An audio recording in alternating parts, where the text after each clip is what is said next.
And what decks would you say are being the most slept on right now heading into Toronto? I think one of the ones actually that they will. I think Quad Thorns. I think Dragapult Thorns is out there.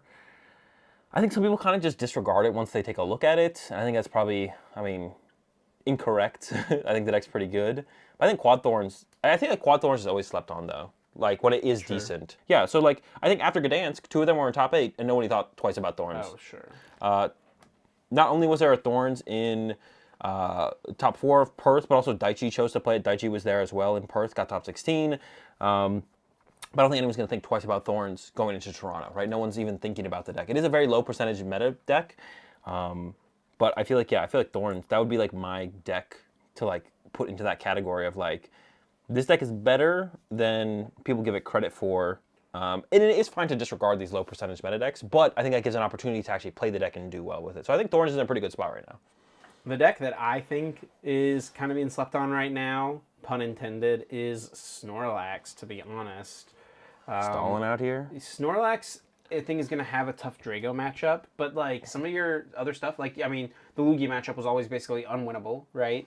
You don't have to really worry about that anymore. And you look at the way some of these decks are being built, like, some of these decks just literally lose to a Snorlax in the active spot. I will say the cloth matchup is an auto loss though for Stall because they have the Petron EX. So Right, sure. that would be like a reason. That would be tough.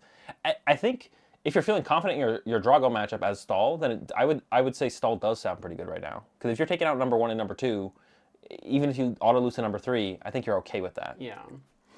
And there's just so many different decks in the format right now too. Like, I mean, something like the Miraidon decks that were dominating just a few weekends ago, right? Like, there's a gajillion things that you can just lock up. They're not playing a switch card in their deck anymore. Yeah. Like, you're just going to be able to eventually probably lock something up. Yeah, like you said, Charizard is probably going to be pretty popular, and Snorlax has a pretty good matchup there.